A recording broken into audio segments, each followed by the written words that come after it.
ఈ హౌస్లో ఒక రూమ్ని ఓపెన్ చేసి చూసిన పోలీసులకి భయంకరమైన షాక్. Story number 444. జాక్ అనే వ్యక్తి కొత్తగా ఒక ఏరియాకి వస్తాడు. ఒకరోజు తను నైట్ టైంలో ఆ ఏరియాలో వెళ్తూ ఉండగా తనకి ఒక పెద్ద హౌస్లో ఒక రూమ్ నుండి ఏదో భయంకరమైన ఏడుపు శబ్దాలు వినిపిస్తాయి.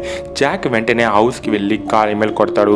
హౌస్లో ఉండేవాళ్ళు ఆ శబ్దం మా అమ్మాయిదే అని, తనకి లైట్గా మెంటల్ ప్రాబ్లం ఉంది అని చెప్తారు. కానీ వాళ్ళ మాటల్లో జాక్కి ఏదో అనుమానం వచ్చి వెంటనే తను పోలీసులకి ఫోన్ చేస్తాడు. పోలీసులు వెంటనే ఆ ఇంటి మొత్తాన్ని సెర్చ్ చేస్తారు. అప్పుడే వాళ్ళు ఒక డార్క్ రూమ్ని ఐడెంటిఫై చేస్తారు. ఆ రూమ్ని ఓపెన్ చేసి చూసిన పోలీసులకి పెద్ద షాక్. ఎందుకంటే అక్కడ వాళ్ళు చూసింది గత 12 సంవత్సరాలుగా అదే రూమ్లో బంధించబడిన ఒక అమ్మాయిని. ఆ అమ్మాయి ఒక ఇంటర్ క్యాస్ట్ అబ్బాయిని ప్రేమిస్తుంది. అది వాళ్ళ పేరెంట్స్కి ఇష్టం లేకపోవడంతో తనని అదే రూమ్లో 12 సంవత్సరాలుగా బంధించి టార్చర్ చూపించారు. పోలీసులు వాళ్ళ పేరెంట్స్ని అరెస్ట్ చేస్తారు. కానీ ఆ అమ్మాయి కొన్ని రోజుల్లోనే చనిపోతుంది.